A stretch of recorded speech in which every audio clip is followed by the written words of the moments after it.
Hi everybody, how is everyone doing? I hope everything has been going well with you. I hope you have been pushing past life. I hope you have been using any strategies and tips that you have gained thus far. This is the second month of the year, and I hope that you have been pushing and keeping those resolutions and those changes in place that you have put in place so that you can have a great 2017. So today I want to share with you a case study, and this case study is about a couple who has sought marriage counseling. Okay, they are actually in marriage counseling. So this couple, some of the issues that they have is that she has some mental health challenges. Of course, she has bipolar, and I think another type of mental health challenge, but for sure she has bipolar, and they are having issues. Now, when they first sought counseling, the issues actually was kind of stemming from the symptoms that she was having from her bipolar condition. Okay, the marriage wasn't working because she was angry. One minute she was up, one minute she was down, and so it was affecting their marriage. This is what they were saying on the first counseling session. Okay, so the counselor gave them some advice, gave them some tips about how to handle her issue, and of course she had to go to another doctor to get some medications to help regulate her moods within her bipolar condition. Okay, so that was what happened for the first session. Need to remind you that the husband was not disclosing everything. Okay, he made it seem like everything was the wife's condition. Okay, everything was a result, all the issues in the marriage was a result of her bipolar disorder. Okay, keep that in mind. So the second session, they saw the counselor again, and of course, you know, I said, how is everything going? Is the marriage working? Have you been using your strategies? Anything you want to discuss? Any other presenting problems? And of course, they're saying, no, everything is going fine since the first session. We have been getting along. We have been communicating. Everything is fine and dandy. Okay? So that was the second session. So the third session, they missed the third session, actually, the one that they actually scheduled. They missed the third session. So the week after that session was canceled, they called again.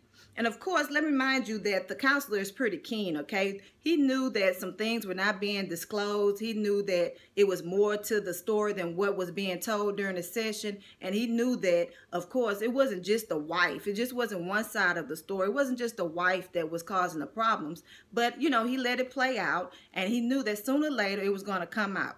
So the third session, the wife called to have a session for herself without the husband's knowledge. Okay, she wanted a session for herself, by herself, not a couple session. So she had the session by herself, and of course she came in, she was upset, she was crying, and she came in and said that everything that we have been telling you, we have not been telling you the truth.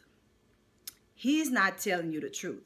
Of course, you know, I have my mental health issues. I have the things that are going on with me, but he's not telling you the side of the story of how he plays a part in this whole discord of the marriage. So come to find out, he's abusive. He has anger issues. He has trust issues, and he cannot control himself. He's abusive. So, you know, she discloses that. I don't know what to do. I don't know how to mention it because he doesn't want us to disclose this in the marriage sessions. So what the counselor says, he told her, is that you have to bring it out to the plate. You have to bring it out. You cannot come to a counseling session disclosing only half of the information. And of course, he told her, I knew that it was more to the story than what you were telling, but I just wanted you to play it out and for you to come to me when you were ready to disclose it. So that came out, and she was like, well, how do we handle it? How do I tell what's really happening when we have our couple session next time? He said, just tell it. I'm going to be there to support you. I want you to face it head on. I want you to disclose what's really going on, and I want to be able to work through this effectively. Okay?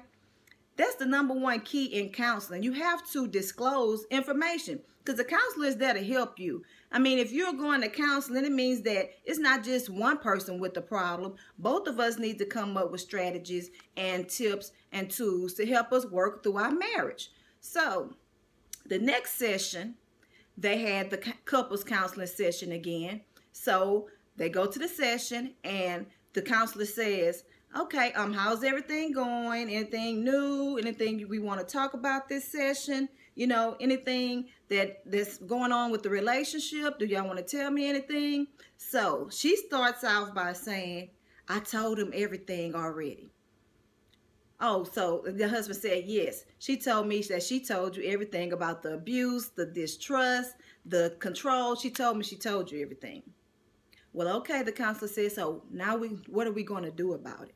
What steps are we going to put in place? What strategies are we going to put in place to help you all resolve this issue so that you can have a happy marriage?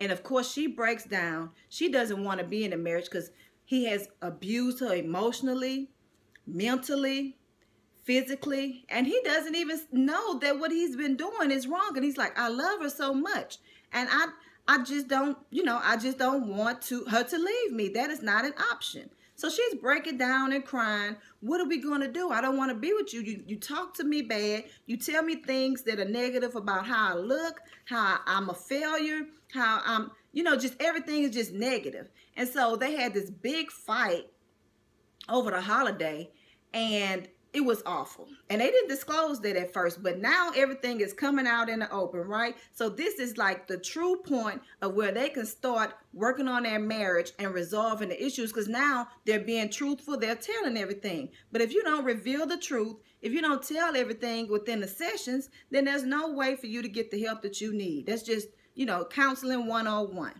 So everything is out in the open, everything is revealed. He's saying that he has self-control issues. He's saying that he's abusive. He's saying that he does not trust her anymore, doesn't trust her at all, and he has anger issue. He has admitted to all of that. So now what do we do to help him, to help this marriage? Because she's totally over it. She does not want to be in the marriage. Okay? So the number one issue in this whole scenario with the husband and trying to get this marriage back on track is that he has self-control issues. He does not know how to control himself. He has anger management problems, which has to do with self-control. He has trust issues, which has to do with self-control. He has abusive issues, which has to do with self-control. So at the end of the day, he needs to put some strategies in place to help his self-control. He needs to control his thoughts. He needs to control his emotions, and he needs to control his actions. All of that is in the component of self-control, all of those factors. So how can he help control himself? Okay, this case study is real. How can he control himself so that he can put his marriage back together? Because the real issue isn't her bipolar disorder, because she's taking meds, she's able to manage it, but he triggers her symptoms when he treats her that way, when he has these self-control episodes. So how can he control himself so that he can work on being a better person, treating his wife better, controlling his anger, controlling the abuse, and controlling his trust issues? So these are some things that he could do to help his self-control. First of all, he needs to learn how to relax. He can do it through meditation. He can do it through exercise. He can do it through just taking some walks out in the fresh air. When he gets angry, when he starts having these irrational thoughts and feelings and behaviors, he needs to just relax, take a break, step out of the scene, and go compose yourself by yourself. That's called self-control. Count down to 1 from 100. Whatever it is you need to do, you need to gain your composure back before you even attempt to have a conversation and thinking that you're going to resolve something. You need to just step back, relax, meditate. Another step to self-control that he could use is that he can take healthy alternatives to his anger issues or trust issues or abuse issues. Some ways that he can do that are healthy is that maybe he needs to get more sleep. Maybe he's always cranky, grouchy. He needs to find some hobbies, something to help him to be healthy. Taking vitamins, water, things that are healthy that helps your thought processes and your emotions function in a healthy manner. He needs to redirect that fatigue that he's having, that stress that he's having, that those irrational behaviors that he's having. He needs to control those in a healthy way. He needs a healthy outlet. He needs to exercise, eat healthy, get enough sleep, reduce the fatigue. He needs to go to a doctor and get a full evaluation to see what it is that he needs to do to put his healthy thoughts intact, healthy emotions, healthy behaviors back intact. Also, the third thing he can do is that he needs to get some professional help, which is what they're doing, but he needs individual professional help. Group marriage counseling is great for the both of them, but on an individual basis, he has individual issues that he needs to address. Therefore, he needs some individual counseling sessions himself. He needs to put an action plan in place to help him with his self-control, and he needs to put that plan in action. Making a plan is one thing, but actually doing the steps that you need and being committed to it is another total different thing. You have to put action into those steps from the plan that you put in place, okay? So that's some tips that you can do, or anyone could do, or he can do, this case study client can do to help save his marriage, is that he needs to learn self-control, okay? So, professional help. Remember that Gem Man Consulting has 30 minutes free consultations.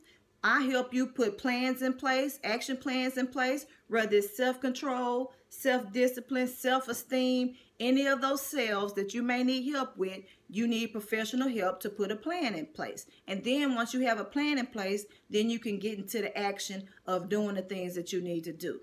So I hope you enjoyed this case study. If you know someone who has these type of issues in a relationship or individually, then help them to get the help that they need. Help them to seek professional help. Persuade them to seek professional help. Guide them. Give them motivation and inspiration so that they can get the help that they need to be successful in life, to have a better marriage, better career, better overall lifestyle, okay? So once again, I hope you enjoyed this case study, this marriage couple who needed help, and I hope you enjoyed it. I hope I gave you good tips and advice, and I hope you have a great day. Remember to seek Gem Man Consulting at www.gemmanconsulting.com.